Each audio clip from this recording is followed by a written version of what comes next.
Yes, now see the next question, my dear.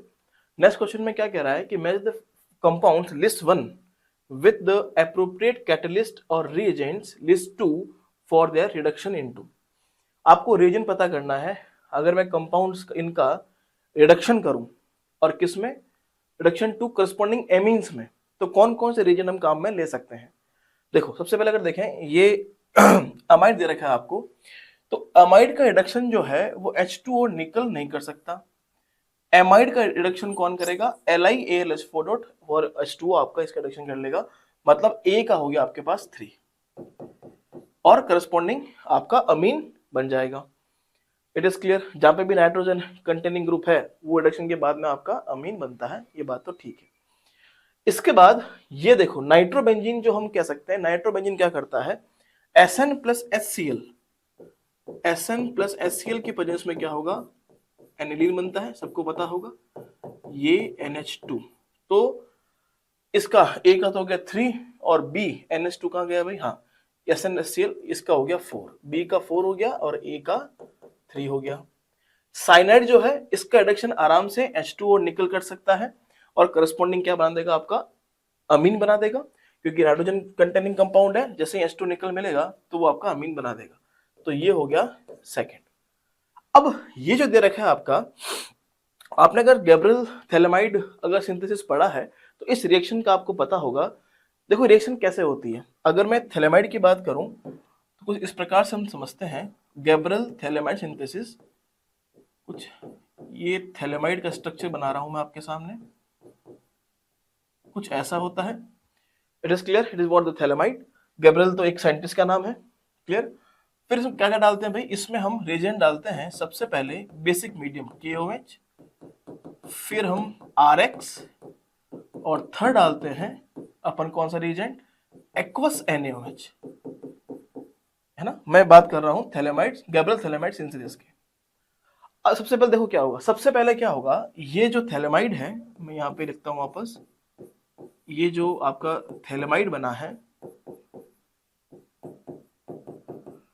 सबसे पहले basic medium OH से react करेगा।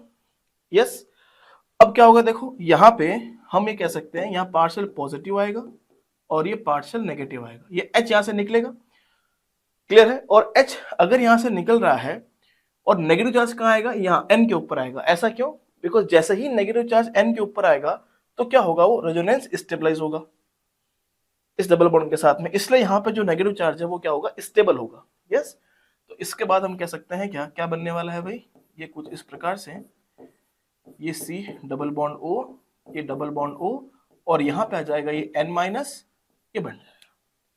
इसके बाद हमने क्या डाला है, देखो RX एल्केल हैलाइड, तो यहां से क्या होगी, ये SN2 रिएक्शन करेगा, है ना, मतलब ये X लिविंग ग्रुप की तरफ निकलेगा और ये न्यूक्लियोफाइल है इस R के साथ अटैच होगा।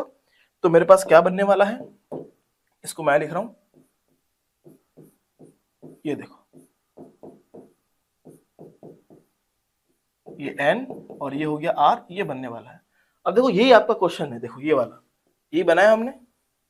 अब इसके बाद की रिएक्शन आपको पूछी है, अब इसमें हम क्या डालते हैं, अब हम डालते हैं एक्वस NaOH, तो ये 2 मोल ऑफ NaOH हम यहाँ डालते हैं, जिससे देखो क्या होता है, यहाँ पे देखो अगर शॉर्टकट की बात करें तो इस CN बॉन्ड टूटता है यहाँ पे, तो इससे क्या होगा, इससे ये होगा कि नाइट्रोजन की 2 वैलेंसी है ना, नाइट्रोजन की 2 वैलेंसी चली गई ना, तो वो बनाएगा 1 डिग्री अमीन, ये हो गया डबल बॉन्ड O, ये डबल बॉन्ड O, ये OH और ये OH प्लस क्या होता है RNH2।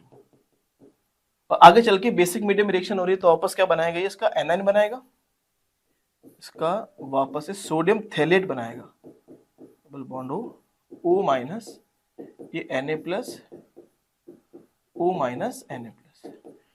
तो ये जो रिएक्शन है यहां से लेके यहां तक के, देखो ये दे रखा है आपको, ये वाला, ये किसके प्रेजेंस में होता है भाई, NaOH के प्रेजेंस में होता है, ठीक है, रिडक्शन इसका। तो बी का आंसर क्या हो गया आपके पास, 1 हो गया, क्लियर है। तो ऐसा मिलता जुलता आंसर कहां दिखाई दे रहा है आपको, देखो A का 3, B का 4 A का 3, B का 4, C का 2 और D का 1, ये रहा। ऑप्शन नंबर 1 में ही आंसर इसका छुपा है। इसका मतलब इसका आंसर क्या होगा? Option number 1 is the correct answer for this particular question.